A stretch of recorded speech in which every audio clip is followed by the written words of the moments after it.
So the next big segment, let's talk about this for a second. A meeting with the dinner circle. Jericho's hot because Santana and Ortiz disrespected him, wouldn't tag him in their match a week or two ago. He's called a mandatory team meeting. There's Sammy's out there. There's Jake Hager's out there.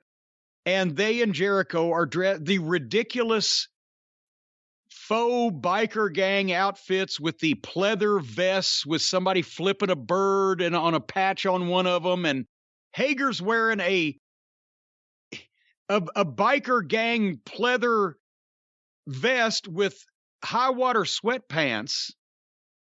I don't know. What is this, a giant midlife crisis for Jericho that everybody's been drug into? Yes, although we could argue about when it actually started. I think it's been going on for a long time.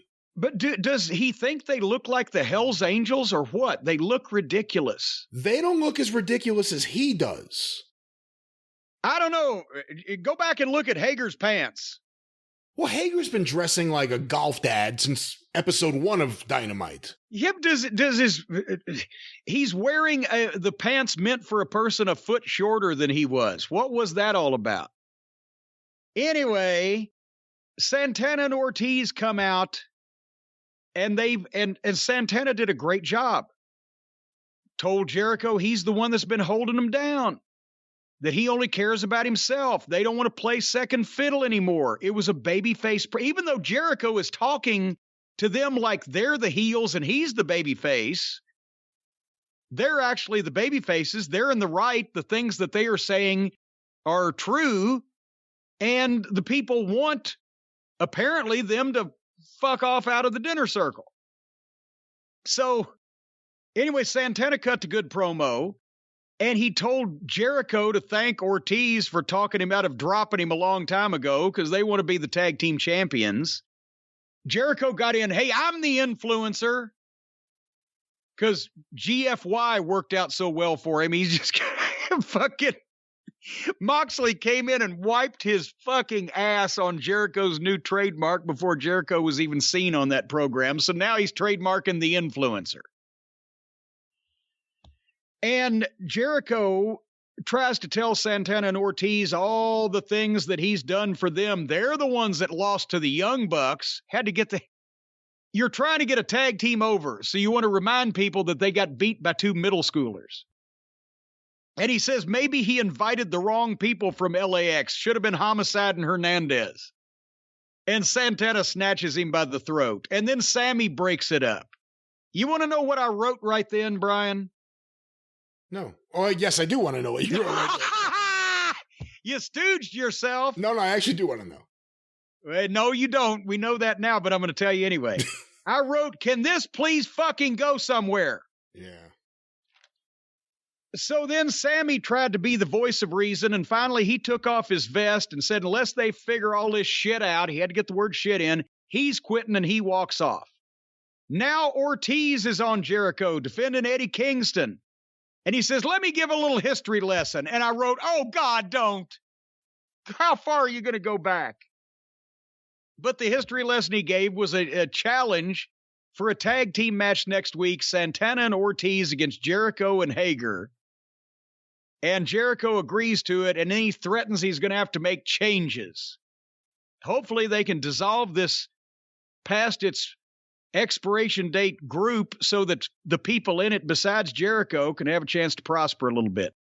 I think this was the longest promo segment ever held, and Santana was very good. What'd you think? I thought Santana was excellent. And we've been saying for a long time that it looks like he's been working out. He looks like a serious athlete. Whenever he talks, briefly, it's good.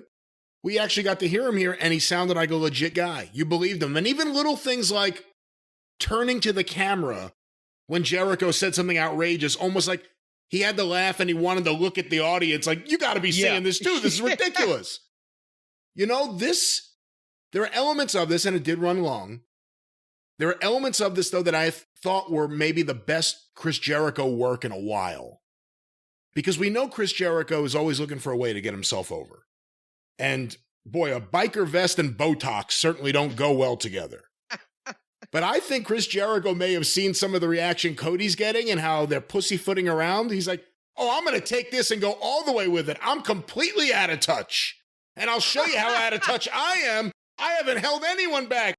We'll see where this goes. But for the first time in a while, I cared about Chris Jericho in this promo. Now, we'll see if it lasts. I don't think it will. But Santana and Ortiz were serious. They felt like legit guys that you could meet. Jericho was still acting like he was on Raw. And that's one of the big problems. And he got away with it a lot in early AEW because people were just excited to have a star. And he was doing good work, primarily. But when you see Santana and Ortiz, previously when you've seen a Kingston, a Punk, Danielson, there are guys that seem like they're talking from the heart. And we know they're not. It's wrestling. I mean, it may be elements of what they're saying that's true, but it's wrestling. Jericho seems like he's on Monday Night Raw. Should they just fold the tent on Jake Hager? What value does he really bring? That's the question. While they're looking at contracts to renew and people they're going to be bringing back, objectively, and I don't know the guy, so I really can't say anything bad about him personally. I'm just looking at him as someone who's seen his body of work. What value does Jake Hager bring to AEW for what you have to think is a substantial contract? What value is there? Would anyone pay? Forget about that. There are no house shows. Is anyone going to be interested in a Jake Hager main event on a show? That's the question. Well, and that's when he first came in, when they first started, they tried to put him over as the big MMA fighter, a big guy. He had the advantage of having some wins on television that most guys they bring in don't get at the start. They get them a year and a half later when it's too late. And since then, what the fuck has he done? And it's not like he looked great. Remember, we said, you would think if he was going to get better, as long as he's been doing it, he'd be there by now. But now he just stands around and with that fucking mooch face on. And Dutch Mantell used to manage him in the WWE. I think of a Dutch Mantell line when I think of Jake Hager. He couldn't draw you a deep breath. And now he's just hanging around.